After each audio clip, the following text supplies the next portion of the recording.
اعوذ باللہ من الشیطان الرجیم بسم اللہ الرحمن الرحیم نحمدہ ونصلی علی رسولہ الکریم۔ السلام علیکم ورحمۃ اللہ وبرکاتہ۔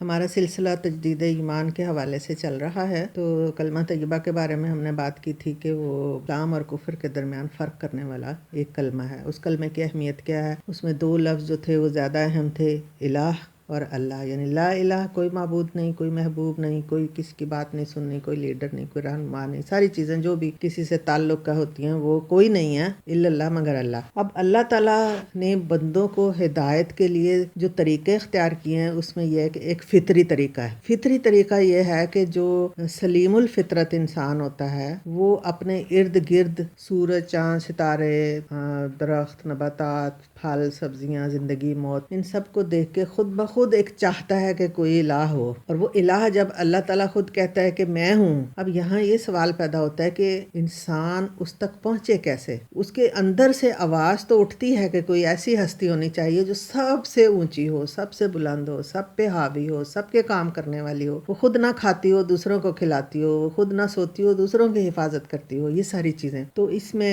جب صحابہ کرام نے نبی صلی اللہ علیہ وسلم سے اللہ تعالیٰ کے بارے میں پوچھا تو اس میں دو آیات ایسی ہیں، ایک سورت اور ایک آیت ایسی ہے جس میں اللہ تعالیٰ کا پورا تعارف موجود ہے۔ وہ آپ لوگ ضرور مختلف تفاسیر پڑھیں، ایک آیت الکرسی اور دوسرا سورہ اخلاص۔ ان دونوں میں اللہ تعالیٰ کا مکمل تعارف ہے۔ آپ اس کی تفسیریں بہت سارے مفسرین کی پڑھیں تاکہ بہت ساری چیزیں آپ کو پتہ چل جائیں۔ اب پھر اگلا مرحلہ ہے، اللہ نے اپنا ایک پیغمبر دنیا کے ہدایت کے لیے بھیجا، اس لیے کہ ہر ایک کے دل میں اللہ تعالیٰ یہ تو ڈال دیتا ہے کہ کسی ایک ہستی کو ہونا چاہیے، وہ ہستی کون ہو اور وہ کیسے زندگی گزارے، اس کے لیے اللہ تعالیٰ نے نبی اتارے۔ اب یہاں اکثر یہ سوال پیدا ہوتا ہے اور بچے اکثر سوال کرتے ہیں کہ ہمیں کیسے پتا چلے کہ یہ بندہ نبی ہے، اور ہمیں کیسے پتا چلے کہ اللہ نے اس کو مقرر کیا ہے، اور ہمیں کیسے پتا چلے کہ جنت دوزخ ہے؟ اس کا سادہ سا جواب یہ ہے کہ جب اللہ تعالیٰ نے دنیا میں انسان کو اتارا تو وہ جنت سے آیا تھا، اس نے جنت بھی دیکھی ہوئی تھی، اس نے اللہ تعالیٰ سے باتیں بھی کی ہوئی تھیں، اور وہ ساری اس کی اولاد نے اللہ سے بات کی ہوئی تھی، اللہ سے معاہدہ کیا ہوا تھا۔ جب اللہ تعالیٰ نے پوچھا کہ کیا میں تمہارا رب نہیں ہوں، تو ہم سب کہہ کے آئے کہ ہاں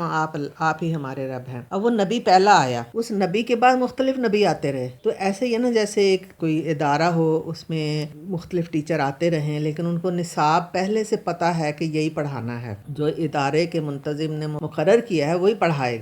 تو اللہ نے کائنات کو ایک اگر ادارہ بنایا، ایک مدرسہ بنایا، تو اس میں استاد بھیجے۔ تو پہلا استاد کون تھا؟ حضرت آدم علیہ السلام تھے۔ اب مختلف وقتوں میں پھر نبی آتے رہے، جب دنیا بہت بگڑ جاتی تھی تو پھر نبی آتا تھا۔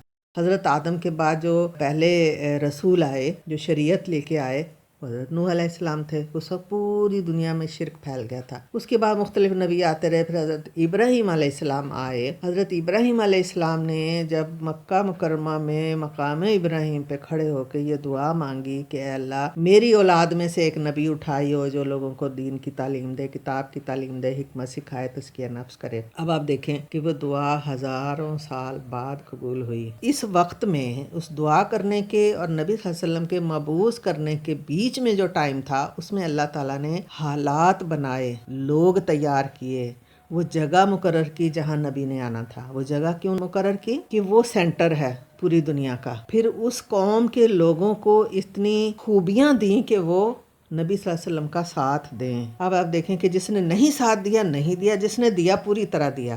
خود نبی صلی اللہ علیہ وسلم نے فرمایا، ایک حدیث میں اس کا مفہوم ہے کہ جو جاہلیت میں اچھا تھا وہ اسلام میں بھی زیادہ اچھا بہادر ہے۔ حضرت عمر رضی اللہ تعالیٰ عنہ کی مثال ہمارے سامنے موجود ہے کہ وہ ایام جاہلیت میں کتنے بہادر تھے، جب اسلام لائے تو کتنے بہادر تھے، یعنی ان کی بہادری، ان کی قابلیت، ان کی صلاحیتیں ساری اس میں کام آئیں۔ اب یہ کہ اب ہمیں یہ تو پتہ چل گیا کہ اس طرح نبیوں کا سلسلہ جو ہے وہ چلتا رہا، ایک کہ ہر نبی نے یہ اطلاع دی، ہر نبی نے اپنی قوم کو بتایا کہ میرے بعد ایک آخری نبی آئے گا، جب وہ آئے تو تم لوگوں نے اس کا کہنا ماننا ہے۔ تو اب یہ کہ حضرت موسیٰ علیہ السلام کو، حضرت عیسیٰ علیہ السلام کو بھی یہ خوشخبری سنائی گئی اور ان کو تو نام بھی بتایا گیا۔ پھر جب نبی صلی اللہ علیہ وسلم تشریف لائے، وہ خود نہیں جانتے تھے کہ میں نبی ہوں۔ جب اللہ تعالیٰ نے انسانوں کی فطرت کے عین مطابق ایک نبی اتارا، ایک استاد اتارا، تو جن کی فطرت پہلے سے تیار تھی کہ ہمیں ایک ایسا استاد چاہیے، وہ فوراً ایمان لے آئے۔ حضرت ابوبکر صدیق رضی اللہ تعالیٰ عنہ کی مثال ہمارے سامنے موجود ہے کہ وہ فوراً ایمان لے آئے۔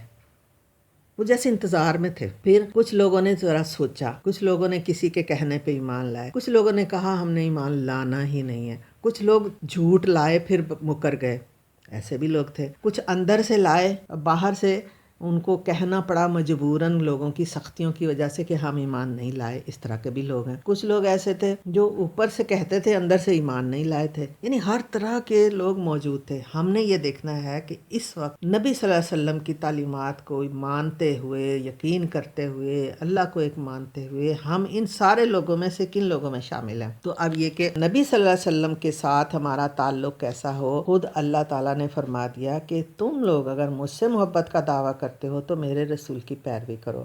اب رسول کی پیروی کیا ہے؟ اللہ تعالیٰ نے قرآن پاک میں فرمایا وَمَا آتَاكُمُ الرَّسُولُ فَخُذُوهُ وَمَا نَهَاكُمْ عَنْهُ فَانْتَهُوا، کہ جو میں نے نبی اتارا ہے، جو یہ تمہیں کہے لے لو اس کو لے لو، جس سے منع کرے اس سے منع ہو جاؤ۔ اب ہمیں یہ دیکھنا پڑے گا کہ وہ کیا کیا باتیں ہیں جو اللہ کے نبی صلی اللہ علیہ وسلم ہمیں کہتے ہیں کہ پکڑ لو، لے لو، ایسا کرو، اور کس سے منع کرتے ہیں۔ اس کے لیے لازماً ہمیں ان کی سیرت پڑھنی پڑے گی۔ اب اس سیرت میں ساری چیزیں موجود ہیں۔ کیا کیا موجود ہیں؟ یہاں تک موجود ہے کہ آپ نے صفائی کیسے کرنی ہے، پاکیزگی کیسے کرنی ہے، چھینکنا کیسے ہے، تھوکنا کیسے ہے، ہاتھ کیسے دھونے ہیں، بات کیسے کرنی ہے، رستے پہ کیسے گزرنا ہے۔ کوئی بات ایسی نہیں، رات کو آنکھ کھل جائے تو کیا کرنا ہے، کس کروٹ پہ سونا ہے، یعنی کوئی زندگی کا لمحہ ایسا نہیں جو نبی صلی اللہ علیہ وسلم نے نہ بتایا ہو۔ جو نبی صلی اللہ علیہ وسلم کے بنائے ہوئے بتائے ہوئے طریقے پہ عمل کرے گا وہ اللہ کی محبت پائے گا۔ اب ہم یہ دیکھتے ہیں کہ رسول اللہ صلی اللہ علیہ وسلم کی اطاعت کے بارے میں اللہ تعالیٰ نے قرآن پاک میں کیا فرمایا ہے کہ اللہ تعالیٰ نے فرمایا کہ یا ایھا الذین آمنوا اطیعوا اللہ واطیعوا الرسول واولی الامر منکم فإن تنازعتم فی شیء فردوہ الی اللہ والرسول ان کنتم تؤمنون باللہ والیوم الآخر ذالک خیر واحسن تاویلا۔ کچھ چیزیں ہیں جو غیب کے ایمان لانے والی ہیں نا۔ اب ان غیب کی پہ ایمان لانے میں کیا کیا ہیں؟ یوم آخرت ہے، اللہ ہے، اور یوم، دو چیزیں ہیں۔ ان دو چیزوں پہ ہی فوکس تھا مکہ کی پوری زندگی میں۔ تو اللہ تعالیٰ نے فرمایا کہ اے لوگو جو ایمان لانے کا دعویٰ کرتے ہو۔ ہم جب یا ایھا الذین آمنوا پڑھتے ہیں تو ہم سمجھتے ہیں پتہ نہیں دوسرے لوگوں کے لیے کہا گیا ہے، ہم الگ ہو جاتے ہیں۔ جہاں بھی یا ایھا الذین آمنوا آئے آپ سوچیں کہ میرا نام لے کے کہا جا رہا ہے۔ کیا کرو؟ اطیعوا اللہ، اللہ کی اطاعت کرو، وَأَطِیعُوا الرَّسُولَ، رسول کی اطاعت کرو، وَأُولِي الْأَمْرِ مِنْکُم۔ یہ تین کیٹیگری بتا دی ہیں اللہ تعالیٰ نے کہ اگر تمہیں دنیا میں کوئی بھی کام کرنے کا موقع ملتا ہے، دیکھو اللہ کا اس کے بارے میں کیا حکم ہے، رسول کا کیا حکم ہے، اور پھر یہ کہ اللہ اس کے رسول کو ماننے والے اس کے بارے میں کیا کہتے ہیں۔ یہ تین چیزیں ہیں۔ اولی الامر کون کون ہوتے ہیں؟ یعنی اگر گھر کی زندگی دیکھیں تو باپ ہوتا ہے، شوہر ہوتا ہے، ادارہ ہوتا ہے، اور پورا ملک ہوتا ہے۔ تو ہمیں یہ چیزیں کبھی نہیں ہم یہ توڑ سکتے کہ ہم پہلے باپ کو یا شوہر کو یا کسی ادارے کے سربراہ کو دیکھیں، بعد میں ہم دیکھ لیں اللہ کیا کہتا ہے یا رسول کیا کہتا ہے۔ نہیں، ہم اس کے کہنے، اس کے حکم کو پہلے دیکھیں گے کہ اس کے بارے میں اللہ اور اس کے رسول کا کیا حکم ہے۔ اگر ہمیں لگا کہ اللہ اور اس کے رسول بھی اس کے بارے میں خوش ہیں تو پھر ہمیں کرنے کے اس میں کوئی ہچکچاہٹ نہیں ہونی چاہیے۔ تو اللہ تعالیٰ نے آگے سورہ نساء میں ایک جگہ فرمایا ہے کہ جو رسول کا کہا مانے گا وہ دراصل اللہ کا حکم مانے گا۔ یعنی اللہ کا حکم اور رسول کا حکم الگ چیزیں نہیں ہیں، دونوں ایک ہی ہیں۔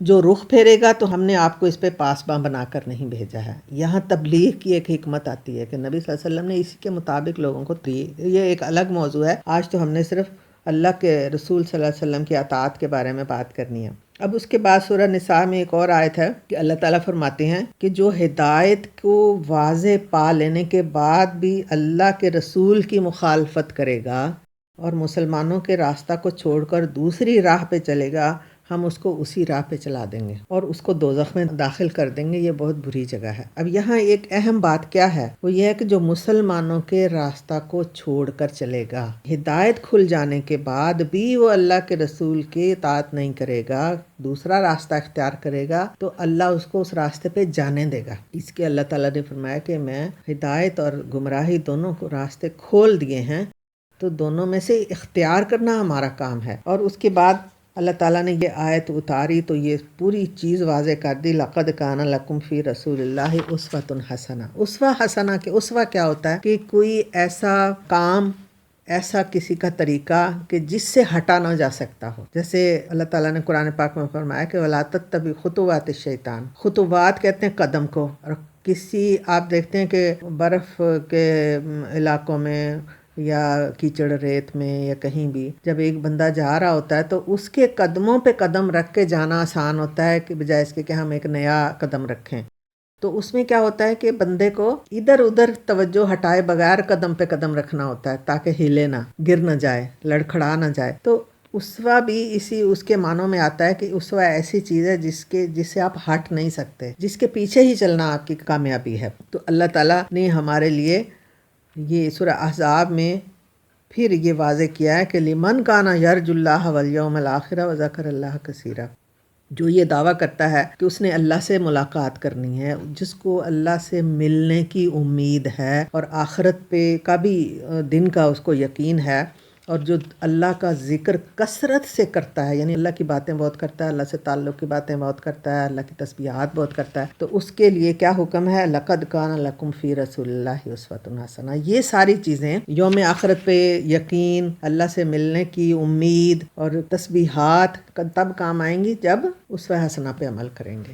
اب اسوہ حسنہ جانیں گے تو عمل کریں گے نا، جانے بغیر کیسے عمل کریں گے؟ اب اس میں دو باتیں آتی ہیں کہ ہمیں ہر بات اگر پتہ چلتا ہے کہ حدیث کے نام سے ہم ہر کسی کی بات ماننے لگ جائیں تو وہ حدیث ہے یا نہیں، وہ سیرت میں ہے یا نہیں. اسی لیے مستند کتابیں اور مستند احادیث کا پتہ ہونا چاہیے کہ کون سی ہیں، اور سیرت کی کون سی چیزیں ایسی ہیں جو مستند کتابوں میں موجود ہیں. تو اس لیے قرآن پاک کو سمجھا ہی نہیں جا سکتا جب تک کہ ہم حدیث کا مطالعہ نہ کریں، جب تک کہ ہم سیرت کا مطالعہ نہ کریں. تو بخاری شریف کی ایک حدیث ہے، اس کے بارے میں آپ کو بتاتی ہوں، اس کا مفہوم بتاتی ہوں کہ میری ساری امت جنت میں داخل ہوگی مگر جو انکار کرے. تو صحابہ کرام نے عرض کیا کہ اے اللہ کے رسول، جنت میں جانے سے کون انکار کرے گا؟ تو فرمایا جو میری اطاعت کرے گا وہ جنت میں داخل ہوگا، اور جو نافرمانی کرے گا اور انکار کرے گا، یعنی انکار ہی ہو گیا نا، نافرمانی انکار ہو گئی، تو وہ جنت میں نہیں جائے گا. تو یہ تو شرط ہو گئی نا، رسول کی اطاعت شرط ہے جنت میں جانے کی. تو اب